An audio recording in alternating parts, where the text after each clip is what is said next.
Hi, this video is actually going to be about how to, in general, how to keep your guitar in tune. Now, there's several critical factors or, points that needs to be, pointed out to be able to keep your guitar in tune, actually. And this applies pretty much in general for all guitars, specifically perhaps the electric guitars. And when it comes to, the few most important things for keeping a guitar in tune, that is actually making sure that you're having great tuners on your guitar. With great tuners, you have there's a good chance of keeping the guitar in tune, actually. The second thing that is also very important, and some people don't really know this, at least not the ones that are very much into how the guitar works, is actually the nut. That is a very, very important thing for making sure that the guitar stays in tune and all that kind of stuff going on. With that said, let's talk about a little bit about the nut itself. It's very important that the nut is, the slots are cut in a perfect way on the saddle, depending on what type of guitar you have. Let's say you got a kind of like a Stratocaster. I got a Stratocaster neck right here. It's a Squier Stratocaster Standard series. Which already actually has a pretty good nut on there from the factory. But the thing I wanted to point out here is actually, you can see that there's actually some, you can see the bevel right here. That means the string is going in a very harsh angle downwards like this. That means that the string slot needs to be slotted in an angle like this, because if you have the string angle in the same angle as the guitar neck here, let's say 90 degrees, that means that the string will come off from a very sharp edge directly down to this tuner right here, and that is not very, very good. So a lot of cheap guitars like this one, Squiers, Epiphones, well, maybe not the higher end Epiphones, but at least the cheaper Epiphones. Most cheaper guitars actually have this problem with the nuts being not properly cut. And that is a very critical point when it comes to actually keeping the guitar in tune. And also the material of the nut is actually a very important thing as well.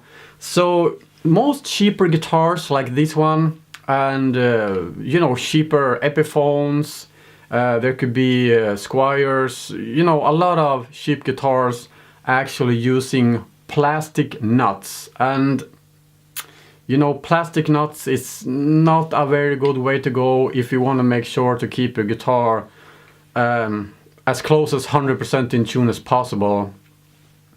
So a lot of times on these cheaper guitars, people swapping their plastic nuts for, let's say, bone nuts is very commonly used when it comes to electric guitars and even acoustic guitars, because the bone itself is very convenient when it comes to the string being in the slot and the capability of the string gliding a little bit in the slot here. Which, when you're turning the peg right here, that means you're tightening the string, because you always tune the guitar up. You don't tune down your guitar, because when you're tuning the guitar, you always will keep in mind that you first tuning it down, that means loosen the string, and then tune it up to pitch. So a bone nut will absolutely help the string to you know, give the string a little you know, what do you call it in English? It helps the strings to you know, glide a little bit in the slot here, and also it helps giving the guitar more sustain and all that kind of stuff. But in a point of tuning the guitar, I think a bone nut is a lot better than the plastic nuts, because the plastic nuts, you can hear sometimes when you're tuning the guitar up a little bit, especially on the, you know, the higher strings, the low E or B or something like that, you can hear when you're tuning the guitar up that it makes a little bit of noise, you know, kind of like a strange noise from the nut. That means that the nut is not properly cut, and it can also means that you're using the wrong gauge than what the nut is cut for. So in that case, it means that you most likely would need to cut the slots in a proper way, in a proper angle and all that kind of stuff, and also make sure that you're using the right gauge on the files. So if you're having 10 gauge strings, at least you need to use a 10 gauge file. In several cases you need to, you know, look up depending on what kind of strings you're using, so you know what kind of files you will be needing. So that is one point that is very critical, the nut actually. And also the tuners on this guitar has some type of no-name tuners. Actually these tuners are pretty damn good, I must say. But it's very common that the cheaper guitars have crappy tuners. If you have crappy tuners, there is no way that you're going to keep the guitar stay in tune actually. So, you know, when it comes to tuners, you got to make sure that you have a great set of tuners. I'm going to show you what type of tuners I prefer on some of my guitars. Right here I got my almost brand new Gibson Les Paul Futura. This is a 2014 model, and this one came with a G-Force tuning system, which is, in my opinion, crap. So I put on some other tuners on here, and this is actually the Gotoh tuners that looks like this. This is locking tuners, and they are pretty damn good, I must say. So this is actually the first guitar in a very long time that I'm using these Gotoh tuners. And why I prefer locking tuners is actually because if you're looking on the headstock here, you can see that the string is not wired on the tuner a lot of times. So it's just a matter about you know, just putting in the string here and you know, put in the string and then lock with a little screw back here. And these are very high quality tuners right here, and this will absolutely help the guitar stay in tune actually. So let's go ahead and take a look on some other tuners that I like very much. So this is my ESP Eclipse. This is a 2006 model, which means that it's being a 2006. This one came with Sperzel locking tuners from the factory. These are locking tuners as well. As you can see right here, they're working the very same way. You just pull in the string in the hole here, tighten it a little bit, and then you screw on this one to tighten it up everything. And these tuners are very high quality tuners as well, and also it helps keeping the guitar in tune. Now we're having this kind of like expensive guitar in my hand. I wanted to point out that this being a more expensive guitar, I have no problem whatsoever with this nut right here. I mean, this is you know, this guitar stays perfectly in tune. Well, not 100%. I don't think any guitar can stay 100% in tune. but I would say 95% in tune actually. And there's no strange sounds from, you know, from the nut or anything when I'm tuning up the guitar. So that is something to keep in mind as well. Some other things that is commonly, you know, a problem, in my opinion, now when we're having a guitar with a bridge and a tailpiece in my hand, that is something I've been talking about a little bit before. When having a hardtail bridge like this one, what is the angle from the tailpiece to the bridge right here?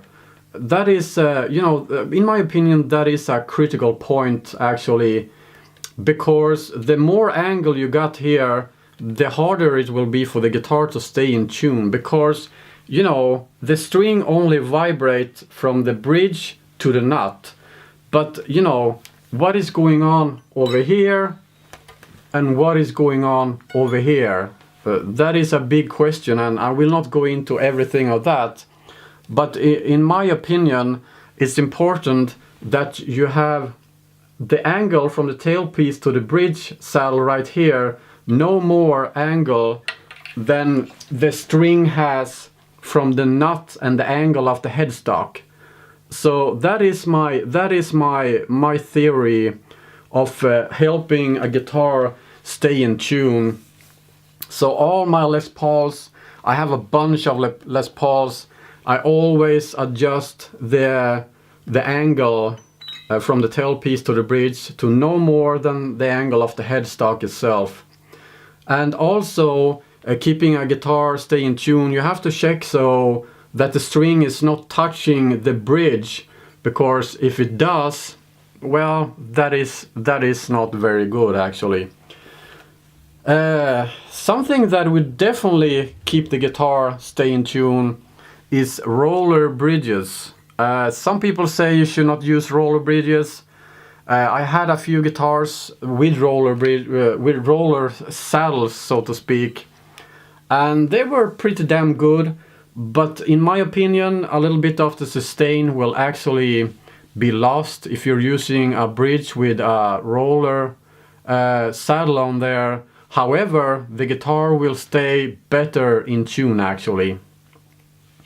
Now, something at the very end of this video that is critical, that you also have to have checked up or check it by yourself.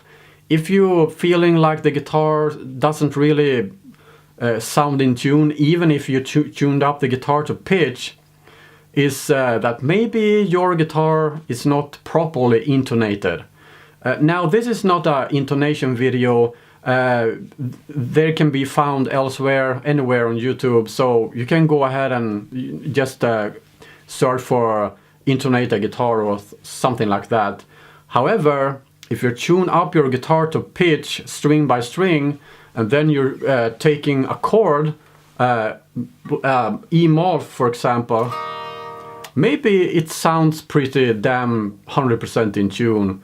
However, if you're taking a bar chord like this one right here, maybe it sounds awful. Well, that means that your guitar is not intonated properly. Intonating a guitar means that you're compensating for the distance between the nut and the bridge saddle.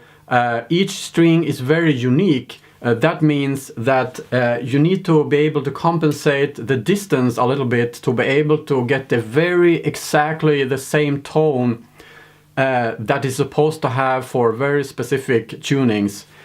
So therefore you have moving saddles on every guitar that can move about, I would say, 10 millimeters or something like that. And most critical string to intonate to get the sound right is actually the B string. You know, I'm having some very problem with the B string on a lot of my guitars. I cannot really get them to sound right, so I have to do something a little bit in between the middle there. And it's the very same with all my Les Pauls. So speaking of intonation, you need to check the intonation of your guitar before you do anything else, because the intonation is probably the most easy thing you can have checked on your guitar. So just because this chord right here sounds right, it doesn't mean that it sounds right if you're taking this chord right here. So if your guitar is not intonated properly, the chords are probably going to sound pretty good in this area right here, but it's going to sound awful higher on the neck here. So that is something that you absolutely need to keep in mind. With that said, I think it's time for me to have a little sip of my tea here. It's tea time. I'm drinking tea from my very early 90s cup right here. I remember buying this cup, I think back in 1991 or something like that. And I love to drink tea from these cups. Tea with some honey in there.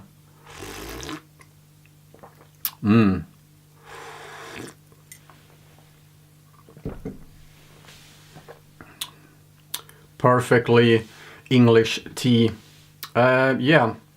However, I hope you like this video, and of course this is my opinions, you know, based off my you know, during all the many years I've been you know, even building guitars, you know, been fixing guitars and, you know, all that kind of shit going on. So of course you can make your own opinion about my opinions. That's okay with me. This is only my opinions, and of course I'm very aware about people having different opinions about things, and that's okay with me. At least I hope that you got an idea in what direction to look if your guitar does not really stay in tune. Now, in my opinion also, the Les Paul models is one of the hardest guitars to actually keep in tune because of the very harsh angle of the headstock. About, I think it's about 22 degrees or 19 degrees or something like that.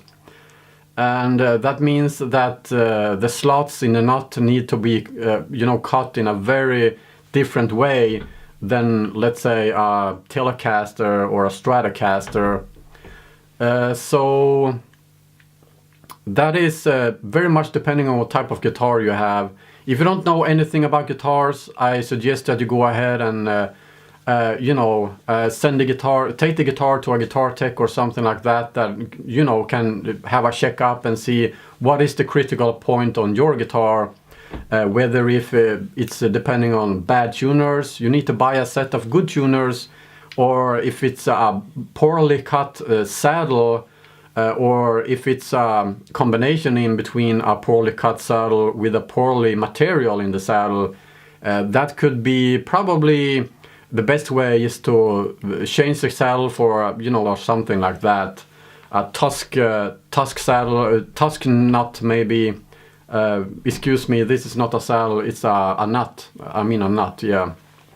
So if you're into doing things by yourself, you can actually get some bone and create your own nut. Actually, you can even try you know, from some antlers or something like that. Antlers are not as good as bone though, but you know, antlers is better than plastic, because plastic, at least you know, the most commonly used plastic on the cheaper guitars, that is crap. However, this nut right here is a plastic nut on this Squire, and this nut is, it's not good, but it's not the worst thing. So, and this one is made back in 2000. Yeah, I got the stamp right there. It's stamped 2000, as you can see there. And I've been using this nut ever since. So I haven't replaced it, which means it must be pretty good after all. Not pretty damn good, but pretty good, yeah. So anyway, enough of this rant right here. It's been 20 minutes right now. I'm going to finish off my tea right here. And I hope you like this video. If you do, give it a thumbs up. And if you do not like this video, well, that's not my problem really. Anyway, I hope you got what I'm saying, and until next time, take care now. Bye bye then. Holy shit.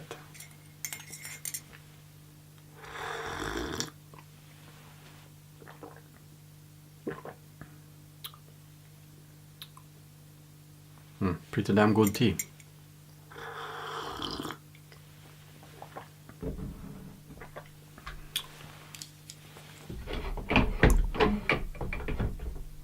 Yeah, that's what it is.